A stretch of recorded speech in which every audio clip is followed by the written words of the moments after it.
Let's hit it.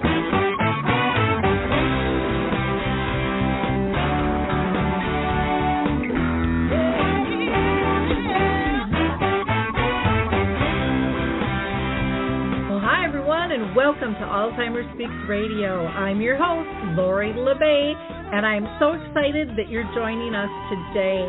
We are going to have a fascinating conversation as usual as we learn from people all around the world at all ages and stages of life. Stay tuned as we shift our dementia care from crisis to comfort. All right, here we go. What you think about, you will bring about.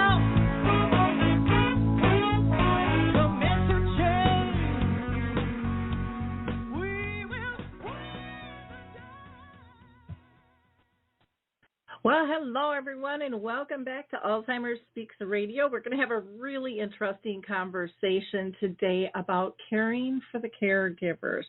But before I introduce our guests, I always like to give a shout-out and welcome those who are new to our show. For those of you that this is your first time, Alzheimer Speaks is True Talk Radio. We're not just about sound news, or we're not just about sound bites, but truly sound news. We like to have real conversations with real people, big and small, all over the world. So if you're diagnosed, if you are caring for someone with dementia, an advocate, a researcher, or a professional in the industry, we would love to talk with you as well. Everyone is welcome.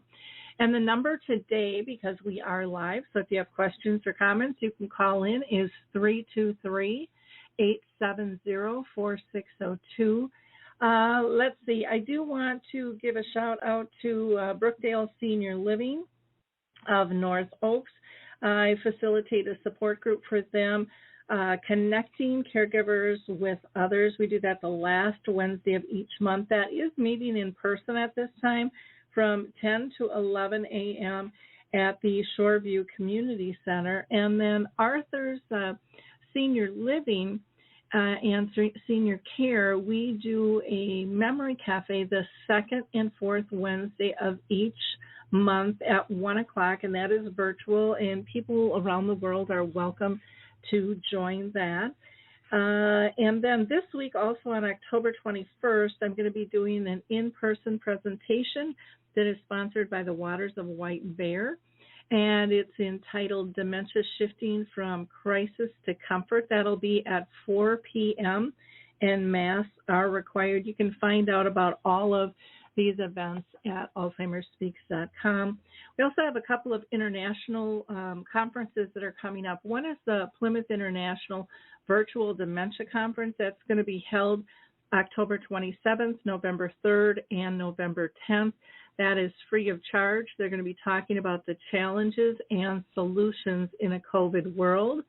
And then also, let's see, on November 2nd, the Dementia Research Charity Brace is doing a conference entitled Together for Dementia, and they've got people coming in from, again, all over the world with that one. There is a nominal fee. I think it's like $10 or $15 for that, but you, again, can find information by going to alzheimerspeaks.com, or you can just email me at radio@alzheimerspeaks as well.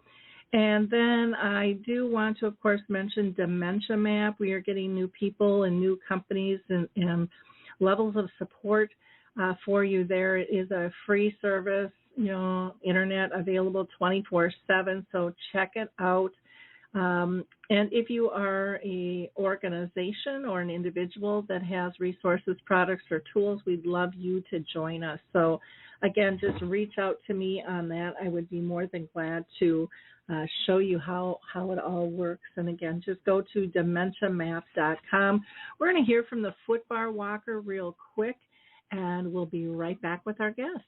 Introducing the life-changing footbar walker. I'm Peggy from Danville, Kentucky, and I'm 91 years old. The footbar walker revolutionized my care of George. The saving that I made from having to put him in a nursing home came to about $192,000. The foot bar walker opens and closes just like a standard walker. The only thing that is different is the top bar and the foot bar. Does that ever make a difference? Does someone you love use a walker? Do they struggle to get up from a seated position? Are you a caregiver dealing with physical pain and stress as you help your patient? The foot bar walker was designed to assist not only the patient, but also the caregiver. Patients have more control standing up, and no lifting from the caregiver is required. See how it works at thefootbarwalker.com. That's thefootbarwalker.com. Peggy, would you recommend the foot bar walker? Do I ever? I would not be in the health that I'm in today at this age had it not been for the foot bar walker. You know, I love that foot bar walker, and right now you can get a coupon code and save $50. So the full charge is only $199.99. This thing is amazing with this lever that comes down that the care partner can stand on, and a high top bar that the care partner just puts their hand on to hold, and then a person up to 350 pounds can actually pull themselves up. It is pretty amazing and lightweight, easy to use all over. So let's now introduce our guest today. There's just not enough support in the world for all the people taking care of others. And today we are lucky to have Linda Burhans with us. And she is known as the gal who cares for the caregivers with love, laughter, and lessons learned. And oh, can I appreciate that. Her mission is to empower caregivers and ease their burdens and help them find joy in the journey through education, comfort, and support. So welcome, Linda. How are you doing today? I'm fabulous, and I have to tell you, I love that football walker. Isn't that amazing? I just can't believe everyone's not using it. So we just have to spread the word on that thing. It is really incredible and decreases injuries to both family members, those that need the apparatus, and professionals as well. So wonderful. Yeah, well, thanks for squeezing us into your busy schedule. We actually had to reschedule because she was going to go see Tina Turner, and she's like, "Are you okay?" And I'm like, "Oh my gosh, Tina trumps us any day. You go for it, girl. That's fantastic." So, well, I'm going on Wednesday, so I'll let you know all about it afterwards. Yep. So this worked out just fine. Every guest I have, I always like to ask them first, just so our audience gets a feel. Have you been touched personally in your own family or circle of friends by dementia? Yes, and continue to be so. Well, aren't you the lucky soul? Yeah.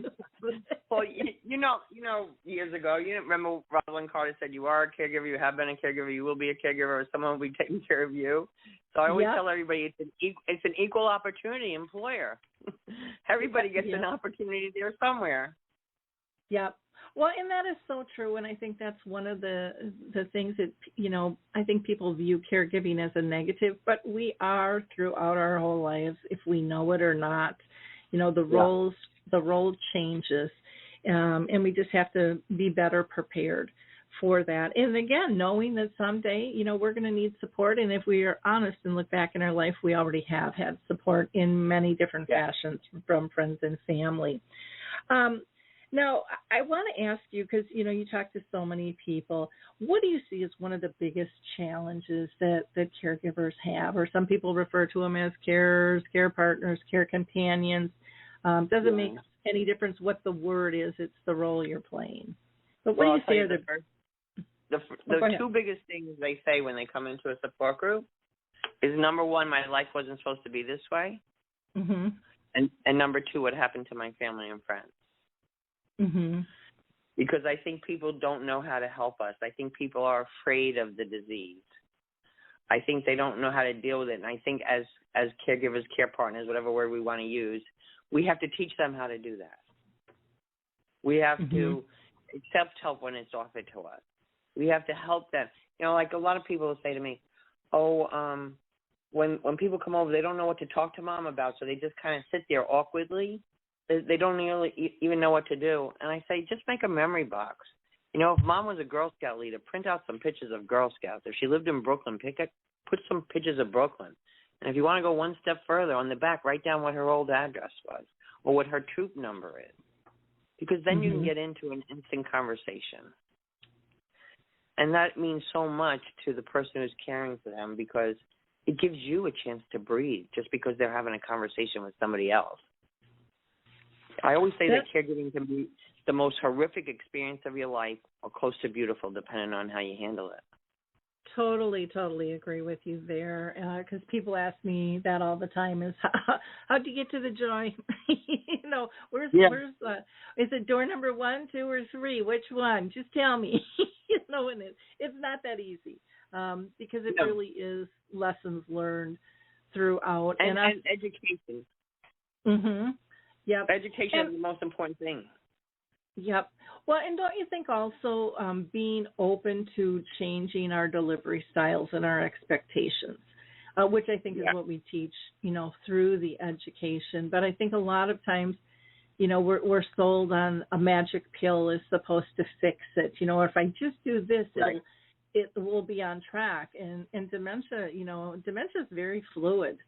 And it changes all the time. And, I always say that I think dementia is here to change the world. I think we have to learn to care for one another better. And this is kind of forcing us to do it in a lot of ways. Recently, a caregiver said to me, dementia saved my marriage. I said, what? Oh. I've never heard that one before. Mm-hmm. She said, yeah, my husband was always go, go, go, go, go, even when we were on vacation, every minute, go, go, go, go. She goes, now he's like, hey, babe, what do you want to do? She said, it saved my marriage. Nice. Yeah. Well, and those gifts are in this disease. We just have to look at them, and sometimes we don't see them because they're wrapped in really strange packages, Yeah. But they're definitely there. I loved when I asked you, what were two of the biggest things that people are dealing with, and I totally agree with you. That saying of my life wasn't supposed to be like this. I mean, we all have plans, we all have goals, especially as we're aging for retirement and things like that, and people just feel sideswiped. Yet there are so many families dealing with this. We all just feel like we have this protection around us where it's never going to happen to us or our family. And, and we really have to get past that and learn to get more educated, because, dementia doesn't know any boundaries, and it doesn't really care what your plans are or were, if it's going to hit you. And the other thing you had mentioned was about the big changes, about what the heck happened to my friends and family. Where did they go? What's going on here? I mean, that is such a huge loss, even if a person kind of gets on board with, okay, so my life isn't the way I thought it was going to be. I thought I'd still have my family and friends around me to support me through this. And that is such a lonely feeling. What do you tell people when family and friends kind of fall away? I think you have to be honest with them and speak to them. So on my radio show every week, I have a caregiver affirmation that, it's telling the caregiver how wonderful they are and that they're doing good and that it's good to get help, and et cetera, et cetera. And some of my caregivers have said they've printed that out and taped it on their bathroom mirror for when people come over, or they've actually printed it and mailed it to people. Mm-hmm. And said, this is how I feel. I just need help and I miss you. Because lots of times I think people do want to help, but they don't know how to, and they don't know what to do. And also what we do is, someone says, is there anything I can do to help you? And we say, no, I'm okay. I'm good, which is always furthest from the truth.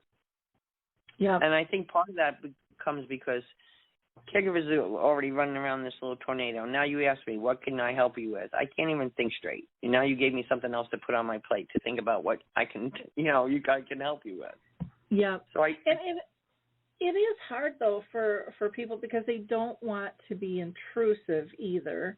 They want to be protective of the privacy and be respectful. And there's a really fine line between that and helping. And I can be honest, I'm going through that with a neighbor right now.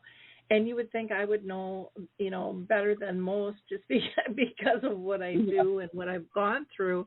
And yet, we're close on some levels, but on others probably not so much. And the kids are starting to step in now, and we don't want to kind of squash that. So, you know, right now I'm just kind of calling in all the time, and I don't feel like it's enough. But, you know, I've asked about preparing meals and, you know, gotten the neighbors together willing to do that, but she doesn't really want that. And so we're trying to work with all of that. And there's some special, you know, needs dietary wise, and so we don't want to add to the problems, needless to say either. Right. But it's funny. But I think the caregiver, if you keep saying no, then they stop asking you. Yeah. And then you're home and you're crying. I have to do this all by myself. Well, you said no to everyone. So I suggest the caregivers, when they have the time, if they can sit down and make a list of a couple of things they could accept help with. Yep. And just have that list ready. So when your neighbor comes over, you look at the list and you say, hey, could you mow my lawn? They go, yeah, but why not mow your lawn for 9 months? Yep. You know? Yep. And one of my caregivers said to me, oh, I finally let the neighbor mow my lawn, but I told him he didn't have to do the edging. I said, I'm proud you let him mow the lawn, but next time let him do the edging too. Yeah, it is. It's those little things, you know. And like with my neighbor right now, she just says how much she appreciates me checking in and just knowing that we're there to vent. So I kind of almost feel like I'm her vent tunnel, which I think everybody needs to, and that does play a role. But I know enough not to give up, and you know, we'll step in more if we're seeing things change again. But it is a difficult role for those who want to care. I think one of the things, and I'm sure you've said this to people too, Linda, is reminding caregivers what you get out of giving care, you know, and you're denying that to others who want to help. You know? Exactly. You know, after my mother passed away, I met a woman in the supermarket one day, and she said, "How you doing?" And I said, "I'm okay." And she said, "You know, Linda, I'm sick of hearing that from you." She said, "When your mother was ill, you stole my joy." I said, "I did what?" She said, "You stole my joy." She said, "I could see you swimming in quicksand, and every time I asked to help you, you said, no, you were okay. And you never really gave me the opportunity to get to know your mother." Yikes. Yep. So if someone's listening to this out there, give somebody an opportunity to know your loved one. Well, and how cool is that she was brave enough to tell you that too, and you heard that lesson, and it resonated with you. You could feel it, and I mean, for me, I can feel that too, because I went through the same thing with my own family, and you know, we have this joke. Well, I guess it's not. I look at it more as a joke than probably they do, but but I was the main caregiver, and after my dad died, I was sharing stories. And my brother said, "Well, where'd you get all those stories?" And I was there. That's what I said. And then I felt so bad because they weren't. And then what came next was, you know, well, you guys could have come around. Well, Lori, you're kind of a control freak. Oh, no. I'm very organized. You know, that's why I'm always kind of the leader of the pack when it comes to the fix-it person. And so we dug a little bit deeper on that, and they said, "Well, no, we really didn't feel like we could meet your expectations." And I sat back and I thought, yeah, I could see that. I could see, but then I told them too. I said, "I'll take some responsibility, but I'm not taking it all, because you easily could have had this conversation with me before, and you chose not to." And what was even more interesting is even after we had this conversation and my mom was still alive and I was still caring for her, nothing changed. But, you know, but then I, as a caregiver, had to let go in trying to, in my mind, fix them and have them step up, because I was losing a lot of energy and time and sleep worrying about that. And that's a difficult thing to do. Well, I tell you know? I just came back from Maine, and I'm seeing the leaves and all the beautiful leaves on the trees and everything. And I'm watching some of the leaves begin to fall, and I'm thinking, we got to let it go. There's so much we got to let go, you know, because we try to take control, and you really can't. Yep. And there's innate expectations, and so who's supposed to act this way and who should show up. We got to let it go. Mm-hmm. Because if we're angry or any of that, we're going to miss all that love with our loved one. Exactly. All that time with loved one. And I will say another thing, too. Many times we feel it's my responsibility. No one can do it as good as I do it. I know everything. Yep. And I think sometimes the loved one is sitting there and under their breath they're saying, I could use a break from you for a couple hours, too. Oh, exactly. Exactly. My big joke is I finally figured out nobody really wants to spend 24/7 with me, no matter how great I think I am, and that diversity is the spice of life, and even though people do things different, that makes their relationship, and as long as it's not a harmful relationship, let them in. Let them in. Let them be responsible and be thankful for what they can provide. And instead of what they're not in your eyes providing, let them have their relationships. And that was something I didn't do as well as I wish I would have. But I tried to do better once I learned that lesson as well. Because when you know better, you do better. Exactly. Now, Linda, you mentioned you've got your radio show, but you do a lot of other things for people. You want to talk about some of the other programs that you have? I do online support groups, and I do journaling workshops, and I do conferences, and now I have a big conference coming up. It's November 2nd, 3rd, and 4th. It's virtual for caregivers. It's 3 days, 18 hours of presentations. I want to bring as much information to the caregivers as I can. And the good part about it, this is a good thing about virtual and everything, is even if you can't make it then, if you register for the conference, you'll be privy to all the recordings of all the different speakers. Mm-hmm. And each day at lunchtime, one day we're going to have yoga, one day we're going to have meditation, another day we're going to have emotional freedom technique. So it's a whole variety of different things.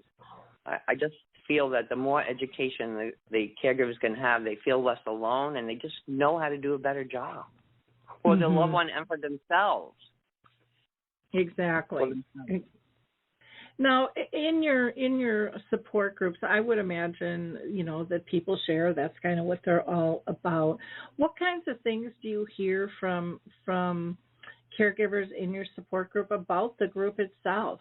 What do they like? What do they get out of a group? When we were still doing support groups live, it was right near the end when we were still doing it live, one day a woman walked in and she said, "My doctor said I need a support group." So we all kind of giggled, and everybody's always very welcoming. And she said to me, what do you do here? And I said, we share resources and a shoulder and tips. And she goes, "Give me a tip." I said, "Excuse me?" She goes, "Give me a tip." I said, "All right." I said, "I'm going to give you a tip. I don't know if it's appropriate for you, but here's my tip. If your loved one has to go to the doctor's on Friday, don't tell them on Monday. Because, they're going to be asking you every single day." She said, "Oh, my goodness, my husband was up last night at 3:30 in the morning, all dressed, ready to go to the doctor's." She slapped the table and said, "I think I'm going to like this group." Well, yeah, because in the past we always gave people time, and notice about things like that, but that is not a good thing. Oh my gosh, we went through that with my mom too. It was just, and she would get so anxious, even when she wanted to go, like she was big on getting her, annual mammogram and going to the dentist and things. And those were her ideas, is that scheduled, and yet she would get so anxious about it. So we schedule it, but yeah, that's a great that little tip could make a whole difference in your entire week. Just knowing little things. And those are the things that happen in support groups. I learn stuff new all the time. This is what I tried. This is what I did. And that's another thing too. I do a Tuesday tip every Tuesday on Facebook and YouTube. I've been doing it for, for over 2 years now. Because it's a short tip, it's like 2 to 5 minutes. Caregivers don't have a lot of time to be listening to radio shows and conferences and everything. That's why, luckily, they can listen to everything on demand whenever they want. But a short tip can make so much difference. Oh, So much exactly. Well, and even when, she said, "What do you do here?" and everyone laughed, it's like, because everyone said the same dang thing when they walked in the door. What am I going to get out of this? And I know for myself, I kind of fell into a support group. I was told I should go, and I just thought, I have no time. I have no time for a support group. So I went kind of by accident. I was going to go hear a peer speak. And then the nerve of him, he got sick and he wasn't even there. And so here goodness. So here I am with that mindset of, here I am in a support group I don't even need. What and I can't really get out because that would be rude. And it was the best thing that happened to me. And I'll never forget this question. She, the facilitator, asked all of us, "What is the one thing you miss?" And I broke down sobbing, going to hug, because my mom couldn't hug me anymore. And I'm thinking, okay, I'll be back. I'll be back. I mean, and it just opened up a door to a whole nother world. But, peers are so important. And, your friends that you have, prior to disease is one thing, but friends that actually understand the disease can help you on a whole nother level. So don't be as dumb as I was and as cocky as I was, thinking that there wasn't time, because those meetings fill you back up and they give you hope, and you're not alone. I mean, there's just so many things you'll get out of that group, and it happens organically. You don't have to work at it at all. It just happens. Yeah, well, I when I took care of my mother, I never even knew there were support groups, so if there were or whatever. But I didn't find out what respite care was until I was in my bereavement group. Yeah. Yeah. Oh, my goodness. And it's a confusing name, and people don't understand it. Yes.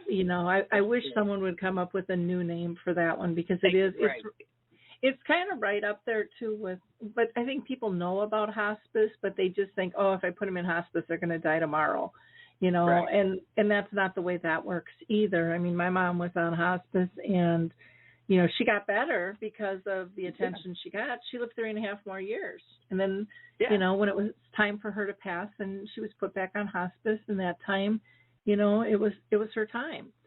But none of us know those types of things, but respite is so important. Even like adult daycare, that's another name. People are like, I don't want to, I don't, he's not a toddler. I don't want to put him in, because that's what people, I think, kind of perceive it as being. And all right. so one of my caregivers just said recently, her husband started going to adult daycare. We've been talking to her about this for a long time. Okay. And he was just sleeping all day, every day. And she said, "Oh, my goodness, they sent me a picture of him. He's playing cards with the guys. He's playing putt-putt golf."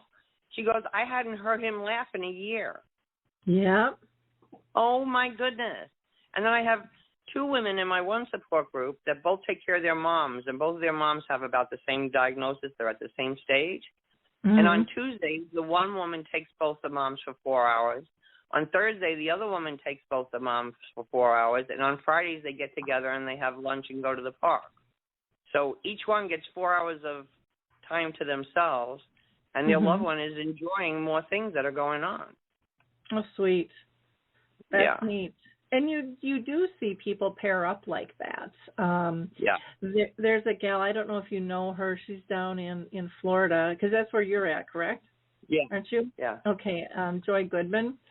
And she really wants to get a community developed that is lower cost, where people can live independently yet together, kind of like in a one-level townhome situation, where they could support one another, where they don't have, and then they would pull in resources as they need them.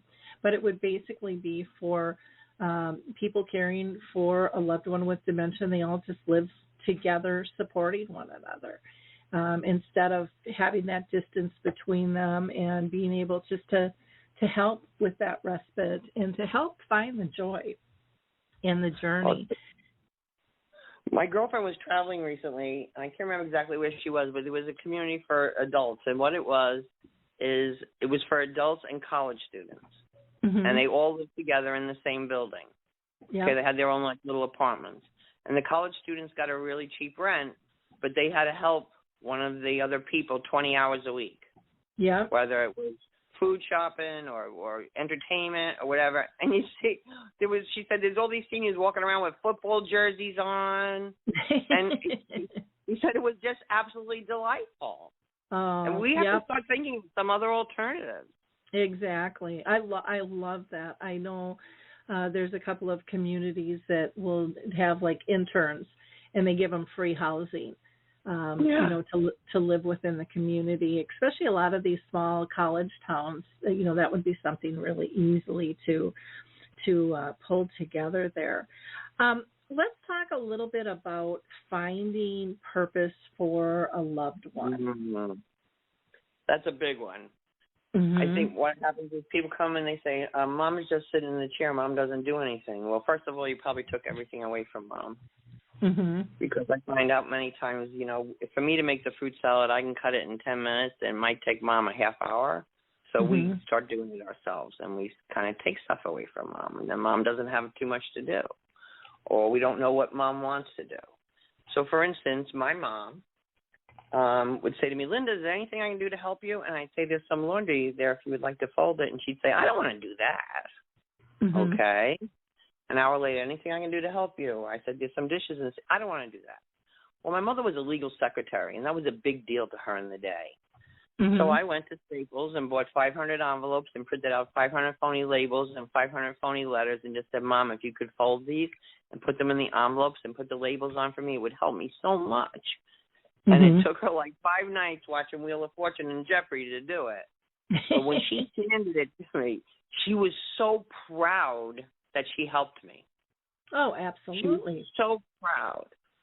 So another caregiver said to me, my mom just follows me around the house all day. She doesn't do anything. I don't know what to do. I said, could I come meet your mom? So I went and I met her mom. Her mom's 92. Her mom used to be a teacher. Uh-huh. So first we talked about all the rotten kids, and then we talked about how the teachers don't get paid enough money. Mm-hmm. And what we do now, every Monday we give Mom a poster board and tell her that next week the teachers are going to teach the kids about flowers.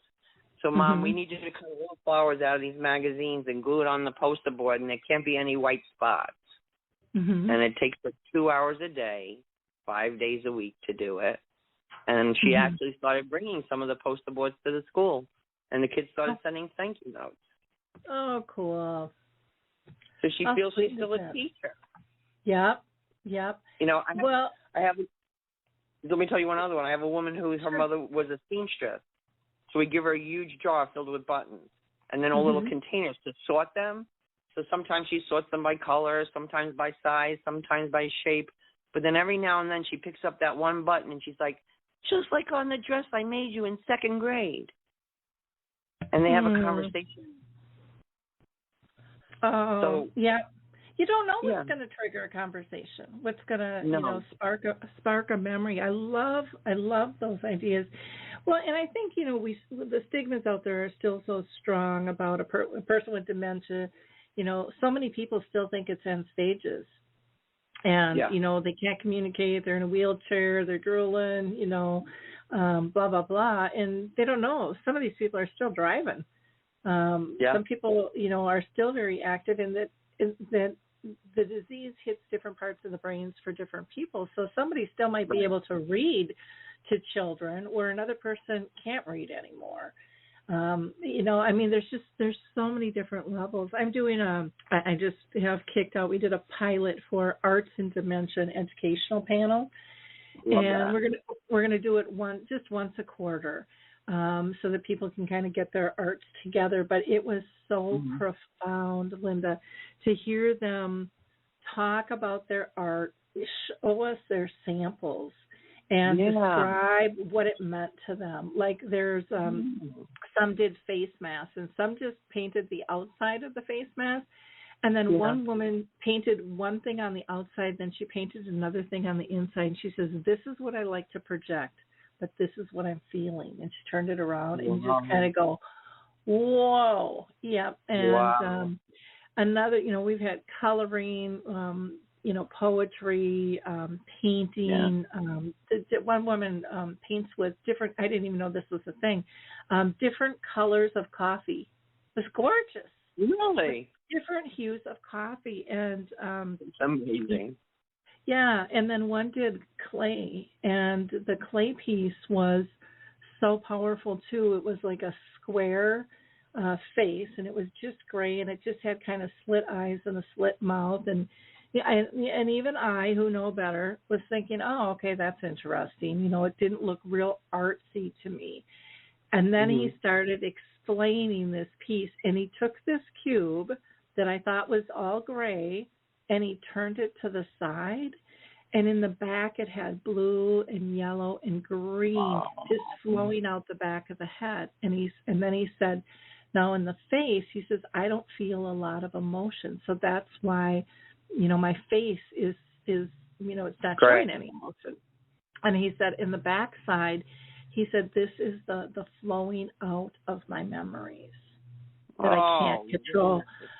And I mean, what a powerful, powerful presentation to know that, even for somebody like me who's been in this business, and been living with, my mom who had dementia, almost, going on closer to 40 years than not. I still didn't see that right away until he explained that. And then it just took my breath away on the beauty of it.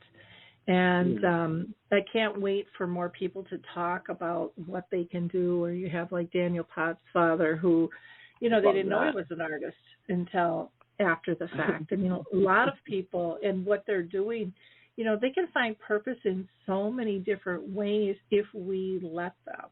If we give them the tools and the opportunities to start, and if we stop judging what everything is supposed to be like. Well, one time a woman came, she was coming to my support group for a while, and her mom passed away. They come back. And she came back and she said, my dad has some dementia now, and he's just sitting in the chair, Linda. He doesn't do anything. My parents were married 62 years. They did everything together. I said, tell me something he used to do when he was younger.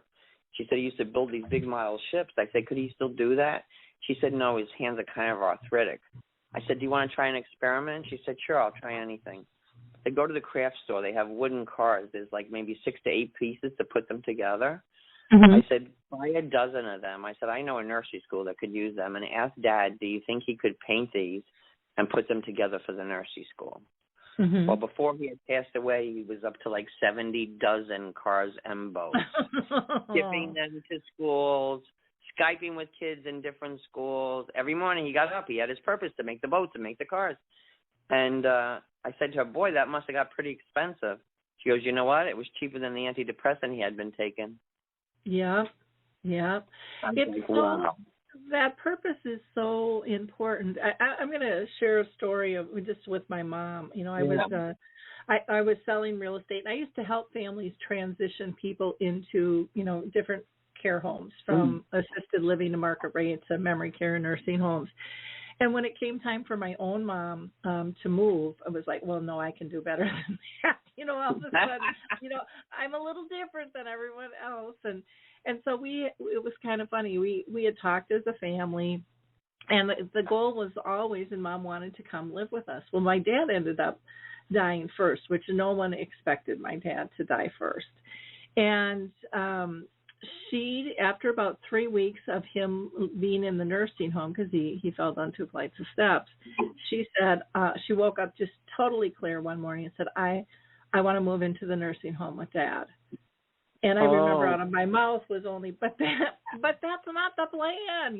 We as a family go through all the planning and all the work. And I said, well, Mom, why? And again, in this moment of clarity, she said, we've been together 49 and a half years, and I'm not leaving him now. And I just got teary-eyed, and I thought, oh, my gosh, she remembered. I mean, this is a woman who couldn't pick out what clothes to wear in a day, due to the weather. Right. And so I thought I'd make that happen, and I'll never forget. And I was still a little nervous about it, but I said, I told them I don't want her to move into his room because she doesn't need to watch him die. I want her on the highest functioning floor because Right. she was still very social. And I'll take her up to see him every day, but she has to have one meal and do one activity on her own floor. So she's acclimated, which worked out beautifully. But I'll never forget the day I walked in, and there's my mom sitting with her peers with an activities person kind of in the middle, and they're horseshoed around her. And she has this Oprah magazine, and it's a fold out, so it's like 4 pages, and it's just beautiful, beautiful colors of gardens and flowers. And they are all so engrossed, and they're telling stories of gardening, and they're talking about the colors. And I remember standing in that doorway thinking, I could never give her that. As a daughter, I couldn't give her what a peer group could. And so, I always encourage families to realize how important our friends are. It's important for people with dementia to have their peers as well. Very powerful. Very powerful. Plus, it took the scary out of where she was living because I understood the concept from a whole different angle once I literally saw how joyful she was in that moment, and how hard they work. And yet I know most families, say, I'm never going to move you there, but. Well, what happens is, so a caregiver, we have the big conversation, when is it time, and many times my caregivers will make the decision, and their loved one will go into a community, and their loved one is just doing fine. The caregiver that's having the issue. They go there, their loved one's dancing, they're doing different things. They're like, oh, hi, good to see you, bye. Yep. And I say to my caregivers, most of the time, the decision is going to be much harder for you than it is going to be for them. Mhm. Yeah. Nobody realizes that till it happens. Well, yeah, it's the letting. It goes back to the letting go of what was and appreciating what is. And what for me. And for me, one of the big turning points for me was I had to get out of what the past was and what that routine was, and I had to start focusing on instead was my mom safe, happy, and pain-free. Then I looked at everything totally differently, and I could appreciate her joy. And, and when I could appreciate her joy, I felt joyful. Exactly. Burdens kind of rolled off. That was a big, big lesson. You kind of like say to yourself, I did good. Mm-hmm. I did good. Yep. And that's what we have to say to ourselves as caregivers. We have to appreciate what we do. Yep. Because we don't. We just say, this is what I'm supposed to do, and this is how I do it, and this is what I do. When I say to caregivers, sit down and do me a favor when you have some time. Sit down and make a list of some of the things you've accomplished in the past 6 months, and you're like, oh, my goodness, Linda. I did a lot. I made all these changes. I solved these problems. I figured things out. I was like, yeah, you did. You did. And you need to be proud about that. Yeah. And, I always tell people, too, and be proud, but don't be quiet about it. Let other people know what you've learned, because I think that is one of the big shifts that I have seen is that they really want to hear from people in the trenches. They really want to hear about it more. Yep. And the medical and the academic models, some people really want those things. But to me, the people that I talk with, I would say 75 to 85% say, let me hear what others have tried. Because they know it wasn't just a theory per se, that it was actually, test-driven. and they understand that it may or it may not work for them, but it's another tool in their pocket. And typically it's practical and it's not as hard as they think. And I think sometimes go ahead. Sometimes I think just a fear is dispelled. So I can remember one time a woman came into a group and she just wept through most of the group. She didn't really say anything. And then all of a sudden at the end she said, my husband thinks I'm cheating on him. I would never cheat on him. I was together 50-something years or something. And the other women go, my husband went through that stage. Yes, honey, that's part of the disease. Yeah. And you just see her go, yeah. Because she probably wouldn't have said that to anybody else. She might not have said that to her friends or her family or her pastor or whoever. But when finding out that she wasn't alone was just like a burden was lifted. Yeah, we had a situation like that in our memory cafe where, in a memory cafe, for those of you who don't know, is for people with dementia and their care partners. And this one woman who they've given me permission to tell their story, but Mary Ann said, yeah, we kind of had an issue last night, and her husband sitting next to her, Bernie, goes, did we? And she said, yeah. And he's like, well, what happened? And she said, well, it was time to go to bed, and you gave me this big hug, and you said, you're a really nice lady, but you need to leave because I'm married. And she said her heart sunk because he didn't know who she was, and then it was lifted because she said, I know he never cheated on me. And so the group all says, well, what'd you do? And she said, well, I went and I slept in the guest bedroom. And then she got really quiet for a few seconds, and she said, no, I didn't. She said, I did go in the guest bedroom. She said, but I didn't sleep a wink. She said, I was up all night praying that in the morning Bernie would know who I was. And then Bernie pats her on the leg and looks her square in the eye, and he said, did I? And she said, yeah, honey, you did. And then they gave each other a peck. But what was so profound is that every couple had gone through that, and no one had ever told a soul. Right. And then they all shared their stories. And, as a facilitator, that is so profound to witness and to be able to see how much that helps, how much they're helping one another through that process. But then again, educating us as well as facilitators with these just beautifully pure stories and how they cope. I think the stories are more educational than anything. Oh, yeah. Yep. Yeah. And there's so many. It makes it real. Exactly. And everybody can feel what they're going through. And if they haven't gone through it, then they're prepared that this could happen in this, I'm not the only one. And who to call. Prepared. Yeah. Exactly. Well, Linda, we have about 10 minutes left, and I wanted to give you more time if you wanted to talk about the conference more or anything else. I don't want to cut you short. I'm so excited for your conference. Again, that's coming up November 2nd, 3rd, and 4th, and that is going to be virtual. And if I'm not mistaken, that is free for people. Yes, free to caregivers. And they can go back and watch this without any cost as well, which I think is amazing that you're doing that. I think that is it's so fabulous having the recordings, because like even with the radio show, people will say to me, Linda, that wasn't my issue 6 weeks ago, but it's my issue now. I need to hear that again. Or my sister needs to hear this. Or my husband needs to hear this. Yep. Or the kids need to hear it, And then they can present it whenever they want, though, when the time is right, and say, I'm having this issue. I would like you to listen to this.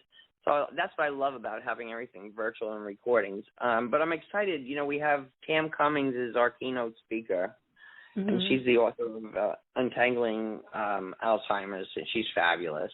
Yeah, and then we have the Parkinson's Foundation. My part-time caring for my brother right now who has Parkinson's, so I've been getting a better education in Parkinson's. So we'll have the Parkinson's Foundation. We're also going to have A&E Corner. A&E Corner stands for Adaptable Equipment. And each day they're going to show us the latest and greatest new inventions for caregivers of things that can help them. Wonderful. And then we're going to have an attorney talking about just the legal basics for caregivers. We will have a conversation about mental health support and medical marijuana. We'll have Dr. Kate McCarty. You know Kate, right? Mm-hmm. Yep. And she'll do Survive to Thrive, partnering with dementia. And then we have Dr. David and Melissa Bernstein, who's going to talk about healthy engagement in the kitchen. And then we have DeLon Canterbury. He is a precision medicine pharmacist, and we're going to talk about how much too much medication we're taking these days and what we can do about that. Oh, that's a really important one that throws people for a loop. So, well, through his company, I was just genetically tested, and the test shows certain medications that I should never have in my entire life. Oh, interesting.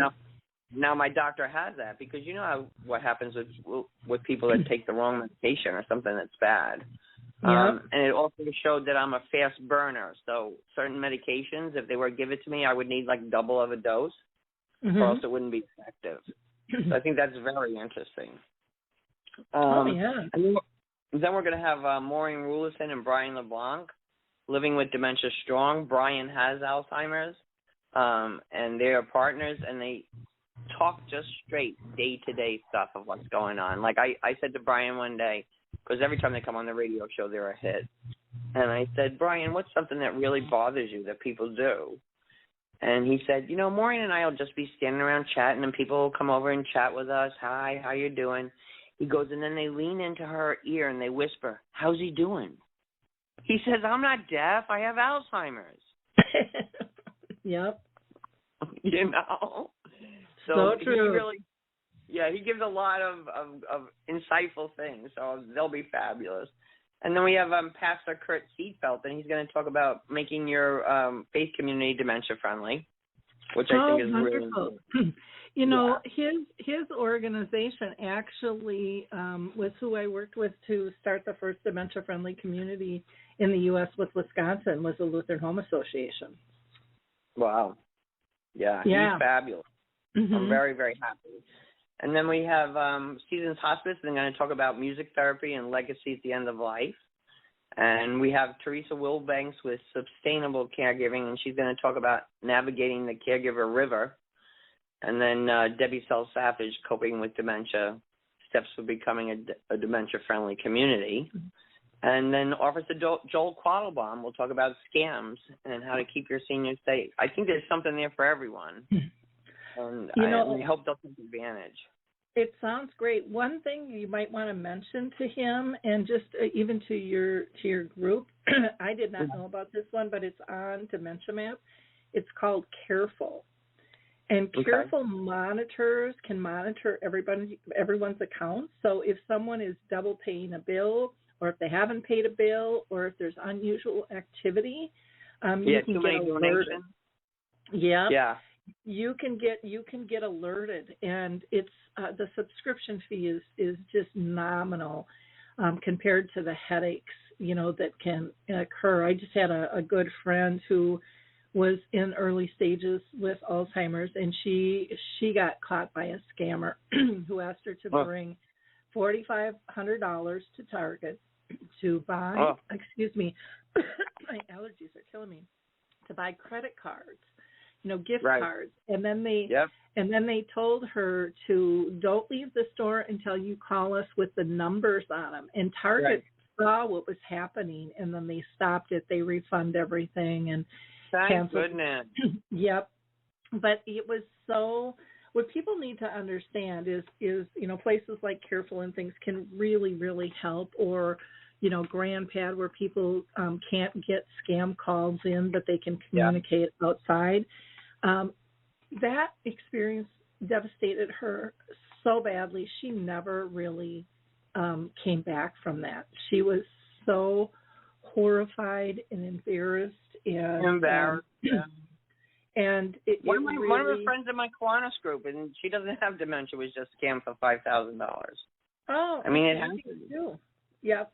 I said the other day. Tell you about one of the latest scams I think is really important. This new one is so they call you up and they say they have a delivery. They'll be to your house in an hour, and then they come to your house with a big, huge bouquet of flowers and a bottle of wine, and they say it's a gift, but since they're delivering wine, they have to collect $3.40 charge for something or other, and it can only be on a credit card. So, somebody just sent me flowers and wine. I'll give you my credit card for $3.40. Oh, my gosh. And they're off and running. How scary is that one? It is. Well, I had it happen to me, and I didn't fall for it, but I was darn close. The showed up on my phone that XL Energy, that's my gas and electric, was calling me, and it wasn't them. And they said that they were going to turn my gas and electric off, and you just panic. And it's like, exactly. and then I thought, oh no, I just paid that. And I said it to him. I know I just paid that. And I said, give me your number. I'm going to call you back. And they were hesitant. And I got off the phone, and then I called XL Energy, and they're like, yep. I said, well, how can your name show up from a different number? And it shows up that it's XL Energy with the number that I have. And she's like, I don't know how they do it, Lori. She said, but it's horrible. And they're cloning these numbers. And so thank God, if I hadn't recently paid, I don't know what I would have done. If that wouldn't have I would have paid it again. Because you panic, and right away I'm thinking, how could I forget that? And it's like, exactly. But yeah, they're so sophisticated, and they get you on an emotional string, exactly. and then what I've heard too is once you're on one person's list, they sell you to other scammers, to all their friends. Fabulous. Oh. Hang up, don't answer it. Hang up, don't answer. Yeah, I know. I don't, and it's hard for me because I talk with people all around the world, but I don't typically answer my phone if I don't know who's calling. Yeah, but I'm always afraid. What if it's somebody that's in distress? You know what I mean? Or one of my people. Yep. So. Yeah. But better to listen to a message and call back. Exactly.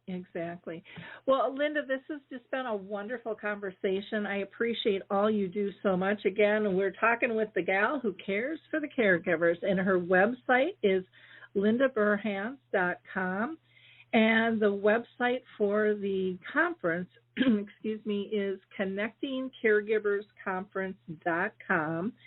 And then also we've listed her Connecting Caregivers radio show, which is tantalk1340.com.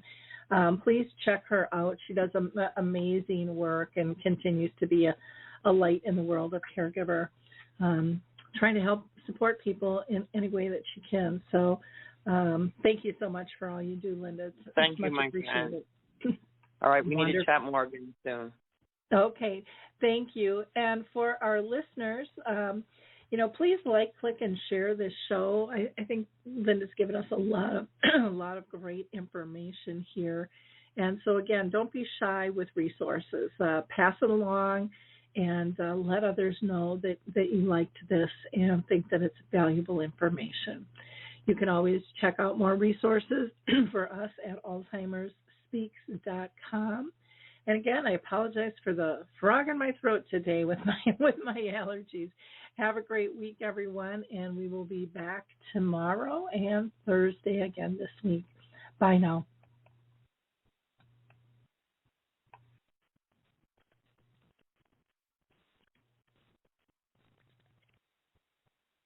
Hey everybody, Jared Sebestier, host of Retire Repurposed. This podcast is dedicated to help people transition into fulfilling and purposeful retirements. Retirement is a big life change. In fact, the two most dangerous years of a person's life are the year they were born and the year they retire. Few people can just flip the switch from working a career 30 or 40 plus years, retiring on Friday, without methodical steps to living what we call a repurposed retirement. To listen now, search Retire Repurposed on your favorite podcast platform, Senior Resource, or Life Audio.